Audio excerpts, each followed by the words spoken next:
हिमाचल प्रदेश के मुख्यमंत्री सुखविंदर सिंह सुक्खू ने आज मुख्यमंत्री आवास ओक ओवर में परिवार और समर्थकों के साथ अपना जन्मदिन मनाया। जन्मदिन के मौके पर 61 वर्ष के हुए सीएम सुक्खू ने कहा कि उनका सपना साल 2032 तक हिमाचल को समृद्ध प्रदेश बनाने का है। इस दौरान मुख्यमंत्री सुक्खू ने हिमाचल के हितों की केंद्र के सामने पैरवी करने के लिए ने विपक्ष से सहयोग की भी अपील की। मुख्यमंत्री सुखविंदर सिंह सुक्खू ने कहा कि पिछले साल सरकार ने राजनीतिक आपदा का सामना किया, प्रदेश की जनता से उन्हें सहयोग मिला और विधानसभा में उनकी संख्या 40 पर पहुंची। मुख्यमंत्री ने प्रदेश की जनता का धन्यवाद किया और कहा कि संयोग से उनके जन्मदिन के मौके पर आज बजट पास होना है। उन्होंने कहा कि हिमाचल को अपने पैरों पर खड़ा करने और आत्मनिर्भर बनाने के लिए वह काम कर रहे हैं।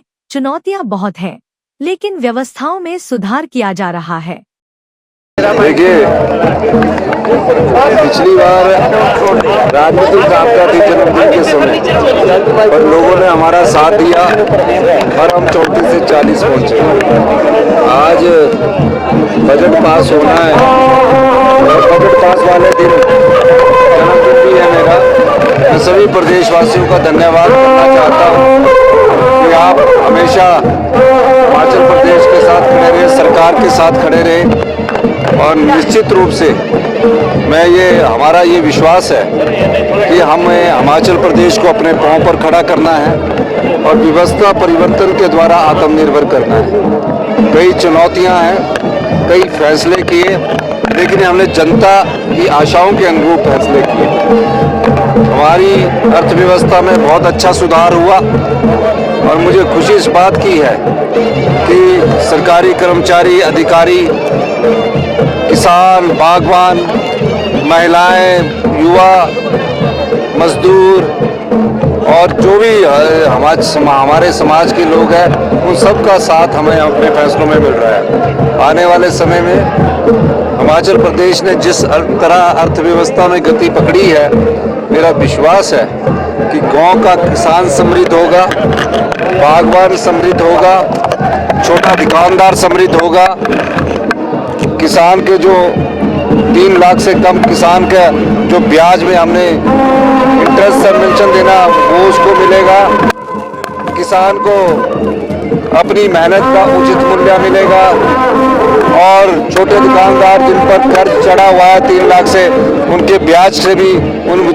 छोटे किसानदारों को कर्ज से ब्याज से मुक्ति मिलेगी। क्योंकि संपदा जो है प्रदेश की, मैंने ये देखा आम लोगों तक पहुंचनी चाहिए।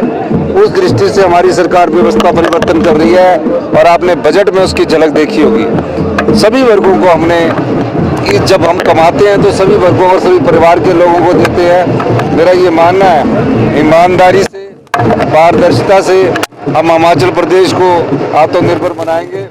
और सभी दलों से मेरा ये अनुरोध रहेगा कि जो हिमाचल के हकों की लड़ाई है, जो हिमाचल के अधिकारों की लड़ाई है, आज अगर हम लड़ेंगे उसका परिणाम 10-15 साल बाद आएगा।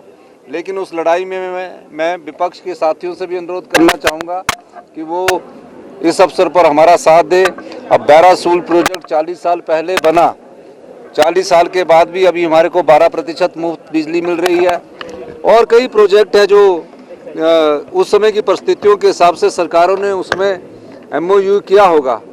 जब कोई संस्थाएं समृद्ध हो जाती है तो जहां से वो रॉ मटेरियल लेती है, रॉ मटेरियल पानी है, उस रॉ मटेरियल की कीमत कभी नहीं बढ़ी। पर हमारे थोड़े हिमाचल के लोगों के अधिकार है, अगर ये अधिकार हमें मिल गए तो हिमाचल में किसी चीज़ की कोई कमी नहीं रहेगी। यही मैं कहना चाहता हूँ। इस जन्मदिन के अवसर पर जितने भी लोग बाहर से आए हैं, उन सब का मैं बहुत बहुत धन्यवाद करना चाहता हूँ। काफ़ी संख्या में पूरे प्रदेश से लोगों का आना लगा हुआ है। इस अवसर पर मैं सभी का बहुत बहुत धन्यवाद करना चाहता हूं। पत्रकार बंधुओं का भी धन्यवाद करना चाहता हूं कि आत्मनिर्भर हिमाचल में और व्यवस्था परिवर्तन के इस दौर में थोड़ी कठिनाई जरूर है, लेकिन आने वाला अगला वर्ष आपके लिए सुख समृद्धि लेकर आएगा। उनको चिट्ठी लिखी है, जो भी बैरासूल के प्रोजेक्ट में हमने NHPC को चिट्ठी लिख दी है कि इसमें अब आपका 40 साल के बाद आप तो खूब मुनाफा कमा रहे हैं। चंबा के हमारे जहां प्रोजेक्ट लगे जो विस्थापित हुए उन्हें कुछ नहीं मिल रहा है, हिमाचल की जनता को कुछ नहीं मिल रहा है। और मैं ये भी कहना चाहूँगा कि अभी आने वाले समय में हम इसमें कानूनी तौर पर भी लड़ेंगे और केंद्र के नेतृत्व के पास भी मैं अपनी बात को रखूँगा। मैं बीजेपी वालों से चाहता हूँ कि वो हमारा थोड़ा समर्थन दे। केंद्र में उनकी सरकार है, सरकारें आती है जाती है, लेकिन अगर हिमाचल के अधिकारों से आज हम जनता को जागरूक करेंगे तो अच्छे शिक्षा संस्थान बनेंगे। आज हेल्थ इंस्टीट्यूशन सबसे बुरे शेप में है, एजुकेशन इंस्टीट्यूशन हमने सुधार किया बुरे शेप में। ये सब चीज़ें तभी होगी जब सरकार के पास पैसा आएगा, तो इस दृष्टि से हमारी सरकार कार्य कर रही है। बजट पास होना है और इस बजट पास होने में मैं सभी को शुभकामनाएं देता हूं। आने वाले समय में पत्रकार बंधुओं को भी बहुत बहुत शुभकामनाएं देता हूं। जब समृद्धि अगले वर्ष से मुझे लगता है कि जिस ट्रैक को हमने पकड़ा था, पहले एक साल तो अधिकारी भी नहीं उसको समझ पा रहे थे और पत्रकार बंधु भी नहीं समझ पाए थे।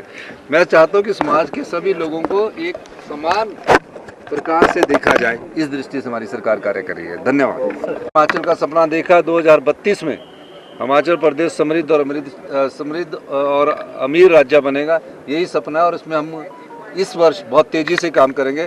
थोड़े जो फैसले होते हैं उसमें पत्रकार बंधु खासकर सोशल मीडिया वालों से करूंगा, तो कई तो है वो थोड़ा सा इस मामले में ध्यान रखे कि हम अच्छे के लिए कर रहे हैं। जब नेगेटिव है तो व्यक्तिगत तौर से भी आप आ सकते हैं। धन्यवाद। जय।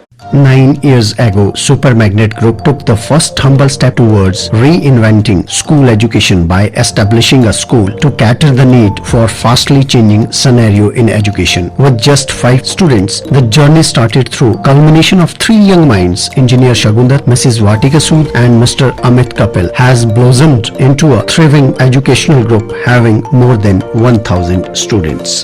At Super Magnet, we believe that our learners, they are not only children, but they are young adults and they are growing at a very fast rate. We are introducing AI as a part of our curriculum. Super Magnet has helped me to develop my collaboration skills, learning skills and refined set of abilities.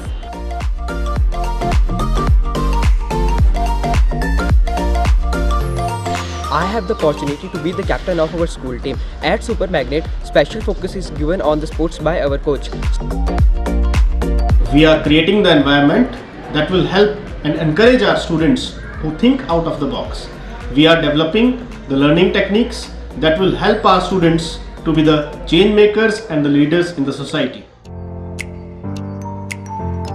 It's not just a school, but a family to all of us.